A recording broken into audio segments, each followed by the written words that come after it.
और अपने दामाद से कहा, आहान ये सब क्या चल रहा है? तुम्हारे पास ऑडी जैसी महंगी मतलब 25 लाख रुपयों की कार कहां से आई?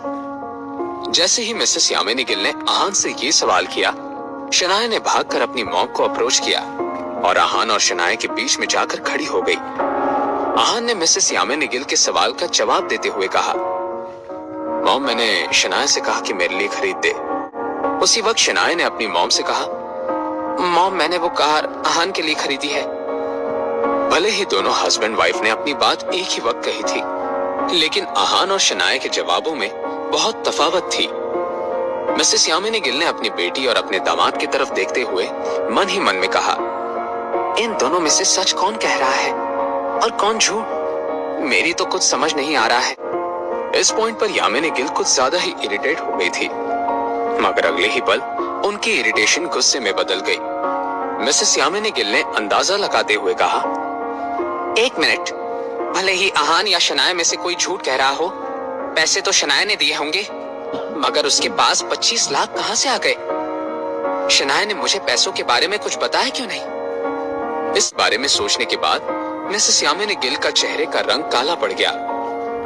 मिसेस यामिनी गिल ने अपनी बेटी से चिल्लाकर सवाल करते हुए कहा, शनाया ये पैसे कहां से आए?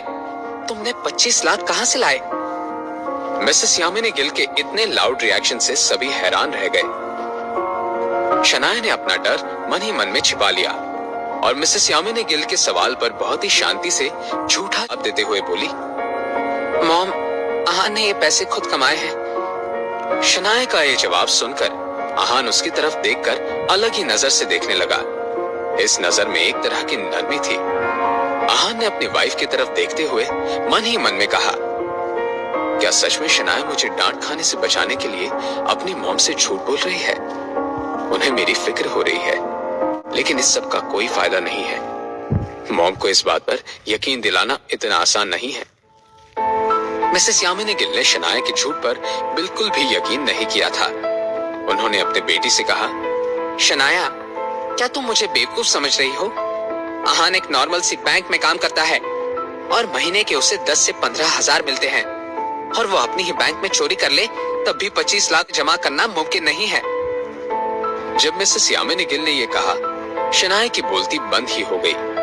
उन्होंने आगे कहा, शनाया सच सच बताओ, क्या तुमने स्प्रिंग कॉर्पोरेशन वाले प्रोजेक्ट से कुछ पैसे निकाल कर ये कार खरीदी है?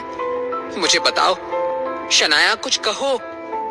अपनी मॉम की कही ये बात सुनकर शनाया दंग रह गई। ऐसा कैसे हो सकता है?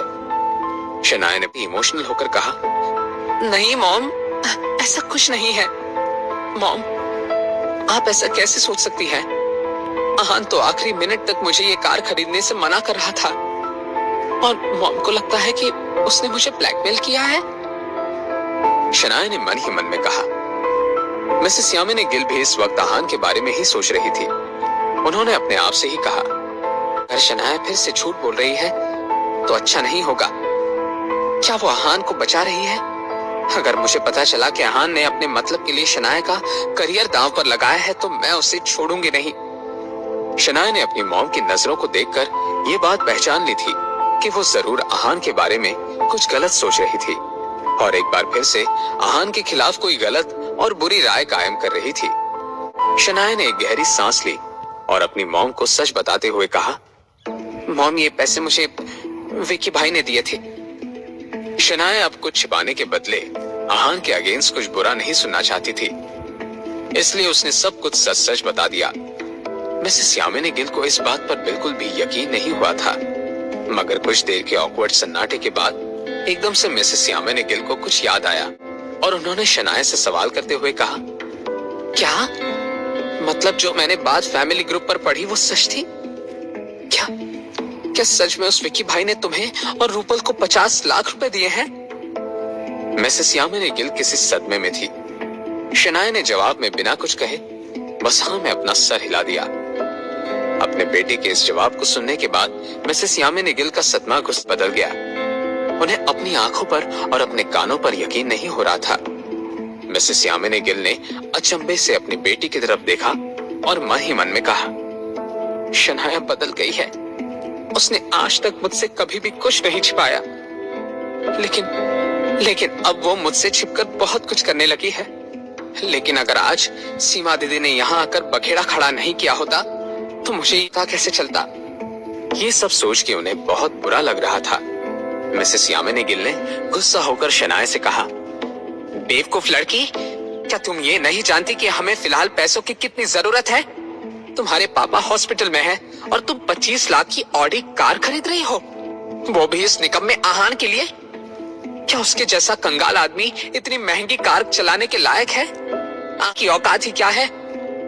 अब मिसेस यामिनी गिल का ध्यान उनके खामोश खड़े निकम्मे दामाद की तरफ गया और उन्होंने आहान को डायरेक्टली कोसना शुरू किया। और तुम आहान, क्या तुम्हें समझ में नहीं आता कि हम किन हालात से गुजर रहे हैं? अमीरों के घर में शादी हो जाने से कोई खुद अमीर नहीं हो जाता। मैं तुम्हें एक बात अच्छे से बता दूं, अपनी इन घटिया हरकतों से कभी बाज आ जाओ। तुम्हारे जैसे नमक हराम और निकम्मे दामाद को मैं घर से निकालने से पहले एक बार भी नहीं सोचूंगी। मिसेस यामिनी गिल के ये शब्द कुछ ज्यादा ही हाश थे। आहान को किसी के पैसों की क्या जरूरत थी जब वो खुद पूरे के पूरे शोरूम को खरीद सकता था। आहान को इस वक्त बहुत गुस्सा आ रहा था, लेकिन शनाया की मॉम की रिस्पेक्ट करने के इरादे से वो खामोश रह गया। शनाया अब बहुत बुरा फील कर रही थी। उसे एक ही वक्त आहान के लिए बुरा भी लग रहा था और अपनी मॉम पर गुस्सा भी आ रहा था। शनाया ने चिल्लाकर कहा, मॉम ऐसा नहीं है, मैंने अपने मन से आहान के लिए वो कार खरीदी है। इस सब में उसका कोई लेना देना नहीं है। शनाया की आंखें अब भीग गई थी। मिसेस यामिनी गिल ने अपनी बेटी को घूर कर देखा और बोली, चुप करो शनाया, क्या तुम समझ रही हो कि बात कर रही हो? और तुम आहान, मैं नहीं जानती कि तुम क्या करोगे, लेकिन कल के कल वो 25 लाख की कार वापस करके आओ। मुझे मेरे हाथों में पूरे पैसे चाहिए, और अगर ऐसा नहीं हुआ तो मुझे तुम्हें बुरी सजा देनी पड़ेगी।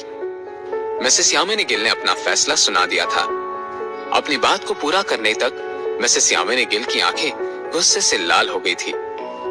आखिर में उन्होंने एक गहरी सांस ली। सीमा बुआजी ने बीच में बोला, यामिनी भाभी, ये तो आपका आपस का मामला है, अभी तक असल मामला खत्म नहीं हुआ है। आहान को 25 लाख मुझे देने चाहिए। अब तक खामोश खड़ा आहान अब कुछ कहना चाहता था, मगर तभी मिसेस यामिनी गिल ने हिसाब मांगने के अंदाज में अपनी ननन से कहा, हमारे फैमिली मैटर से आपका क्या लेना देना है सीमा दीदी, आप अपने काम से काम रखिए। मिसेस यामिनी गिल इस वक्त बहुत ज्यादा गुस्से में थी, इसलिए उन्हें इस बात का कोई फर्क नहीं पड़ता था कि सामने कौन था। लेकिन सीमा बुआजी अपनी यामिनी भाभी के रवैये से अनजान नहीं थी। अगर कोई आहान को बचा सकता था तो वो मिसेस यामिनी गिल ही थी, और सीमा बुआजी इस मौके को हाथ से कैसे जाने देती। उन्होंने बहुत कॉन्फिडेंट होकर मिसेस यामिनी गिल से कहा, भाभी आप ये क्या कह रही हैं? क्या आपने मेरी बात को सही से नहीं सुना? आपके निकम्मे दामाद ने मेरी जान लेने की कोशिश की है, और वो बेशरम इतने पर ही नहीं रुका, उसने मेरे बेटे रतन को भी बहुत मारा। ये कहने के बाद सीमा बुआजी सोफे पर फैले हुए अपने बेटे से बोली, रतन बेटा, अपनी यामिनी मामी को दिखा दो, उनके दामाद ने कितना मारा। रतन भी तुरंत खड़ा हो गया और उसने अपना टी शर्ट निकाला। उसके पूरे बदन पर जगह जगह चोट के निशान थे। अब ऐसा भी नहीं था कि वो सारी चोट रतन को आहान की वजह से लगी थी। दोनों माँ बेटे इस मौके का पूरा फायदा उठाना चाहते थे। जैसे ही मिसेस यामिनी गिल ने रतन की सारी जख्मों के निशान देखे, उनका मुंह बन गया। वो फिगर आउट करने की कोशिश कर रही थी कि आज हर कोई उन्हें इतना परेशान क्यों कर रहा था। मिसेस यामिनी गिल ने फिर सीमा बुआजी से सवाल करते हुए कहा, ऐसे मामलों में मुझे मजाक करने की क्या जरूरत है? आपके दामाद ने मेरे बेटे की पिटाई की है, और यही सच है। रास्ते पर कई लोगों ने ये देखा था। क्या आप ये कह रही हैं कि मैं झूठी हूँ? वो अब ये सब सहन करने के मूड में नहीं थी। ऊपर से माँ बुआजी रुकने का नाम ही नहीं ले रही थी। मिसेस यामिनी गिल अपनी ननन से कुछ कहने ही वाली थी कि आहान ने कुछ कहा। मॉम, ये मैंने किया है। आहान अपनी हरकत की जिम्मेदारी खुद ले रहा था, और इस बात को मानते हुए आहान के चेहरे पर ना कोई पछतावा था और ना ही कोई डर। अपने दामाद की ये बात सुनकर मिसेस यामिनी गिल हैरान रह गई। आज आहान ने उनकी जाने का इरादा पक्का किया था। वो हर एक बात को क्यों बिगाड़ रहा था? आहान की हामी को जानकर सीमा बुआ जी की जान में जान आ गई। उन्होंने अब अपनी बात पर जोर लगाते हुए कहा, सुना यामिनी भाभी, और मुझे झूठ कहने की कोई आदत नहीं है। अब इस नालायक आहान ने अपनी गलती मान ली है, तो फिर मुझे 25 लाख दे दीजिए और इस मामले को रफा दफा कर दीजिए।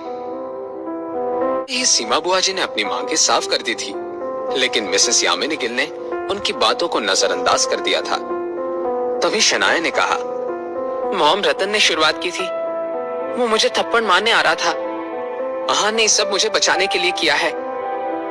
शनाया को सीमा बुआ जी पर गुस्सा आ रहा था, लेकिन मिसेस यामिनी गिल ने शनाया को और सीमा बुआ जी को नजरअंदाज कर दिया। इस पॉइंट पर उनका आहान को डांट लगाना जरूरी था।